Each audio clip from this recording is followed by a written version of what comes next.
Good afternoon to everybody. We'd like to thank David and Esther Fried for sponsoring this Advad Torah, and it's Le'ilu Lishmat David's mother, Malka Bat Yehuda Lev Halevi. May her Shema have an Aliyah B'Gan Eden, amongst other things, b'schut the Truma and the Divrei Torah of her son. Towards the end of Parshat Behaalotecha, after the Torah speaks about such a promising start to the people's journey towards Eretz Israel, there's, as Rav Soloveitchik says, used to describe, there's so much excitement, so much anticipation. The Levi'im are consecrated, and everyone is tahor, and the Torah speaks about the mitzvah of trumpets, of everyone gathering towards their march of towards Eretz Yisrael, and then suddenly there's a whole lot of setbacks, people complaining, Moshe Rabbeinu saying that he can't deal with the Jewish people by himself, he needs help. And then towards the end of the parasha, as we said, we have the episode of Miryam and Aharon speaking against their, as the Ramban puts it, their beloved brother. They were saying that how come Moshe Rabbeinu separated from his wife Tzipporah? That's not the way of Nevi'im. They themselves are also prophets, and they have a normal family life. So why did he separate? And they didn't know that Moshe Rabbeinu was not just a little bit different, or that he was on a higher madrega on them, but that actually ultimately he was unique. To put it in the language of the Rambam, Maimonides, that Moshe Rabbeinu is like a half man, half angel, a one-time phenomenon in history, and therefore he had to be always ready to communicate with Hashem, and therefore that's the reason that he separated from Tzipporah.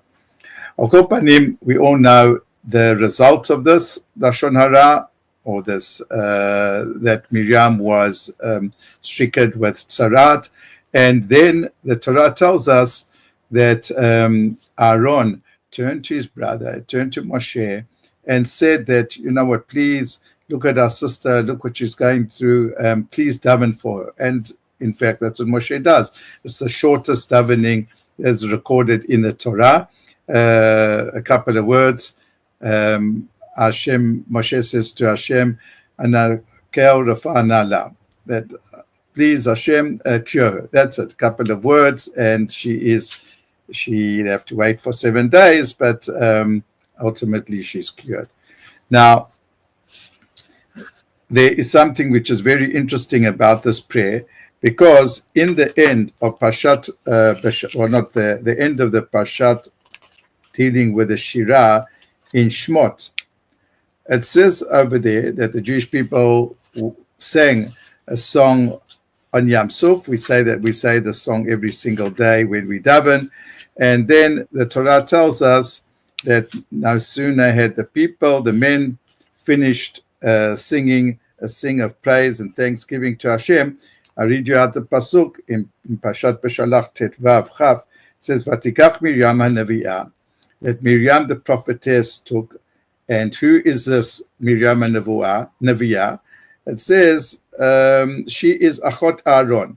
She is a sister of Aharon. So what did she take? She took et atov. She took the symbol biyada vatetzena drums.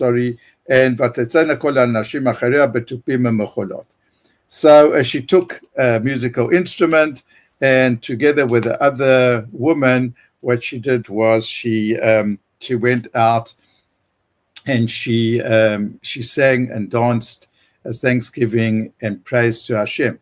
And Rashi, of course, is bothered by the fact that the Torah refers to Miryam as being the sister of Aharon, and obviously she's the sister of not only Aharon, but the sister of Aharon and Moshe. So Rashi, interestingly enough, brings two perushim. The one perush is that she was in fact a prophetess, and she was a prophetess together with her brother, her older brother Aharon, before her younger brother was born. So that's why she's referred to as the prophetess, the sister of Aharon, because she and her older brother prophesied at the same time before her younger brother Moshe was born. And in fact, the prophecy of Miryam that she conveyed to her parents was that they're going to give birth to a person who is ultimately going to save the Jewish people. So that's the one explanation. And then Rashi quotes something from our Parsha and says, you know why she's called the sister of Aharon? Because Aharon was the one who really was Moseh Nefesh. In other words, he really stuck up and went for his sister. He went the extra mile, and he mamash had empathy with what she was going through, and he, so to speak, arranged for Moshe to pray. So that's why she's called the sister of Aharon in that context, because Aharon was the one who sort of initiated the prayer for her recovery. And that seems like very, very strange. I mean, why would Aharon, said to Moshe, please daven for, but the bottom line, the fact is that Moshe himself, he did daven for his sister, and he's the injured party. And why is it that Aharon, so to speak, gets the credit for davening for his sister, and that's why she's called she's called the sister of Aharon, when de facto really it was Moshe who davened. And the Zevach Mishpacha, Rav Hollander, he gives an interesting explanation that, usually when we daven, we daven because that Hashem should help us, that Hashem should listen to our prayers. And obviously the problem in many times in davening is that we on the one hand know that Hashem always wants our greater good. We're not sure why Hashem does this or the other, and therefore that we daven. Let's take a classical example, or let's take the following problem. A person's sick, let's say, and we daven to Hashem. Now, why are we davening to Hashem? I mean, if Hashem brought the illness on us, then surely it must be that for some reason He wants that illness to come on us. So when we daven, we don't go into those cheshbonot of Shamayim. We don't go now into why Hashem brought the illness and how come, is it our fault, not our fault, that Hashem got another reason. We daven like bepashtut, with simplicity. We've got a need, and we daven to our Father in heaven. Okay, but what happened in the case of Miryam?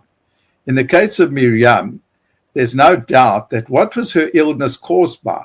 Her illness was caused by her behavior, by her lashon hara on her brother. So then, a person who's davening now that she should be cured, I mean, isn't he like interfering, so to speak? Isn't he like rebelling, so to speak, in what Hashem has decreed? As I say, in other cases, we don't know why Hashem has brought a certain situation. But here, it's clear as day that the reason that Miryam was afflicted was because of her behavior, which was improper.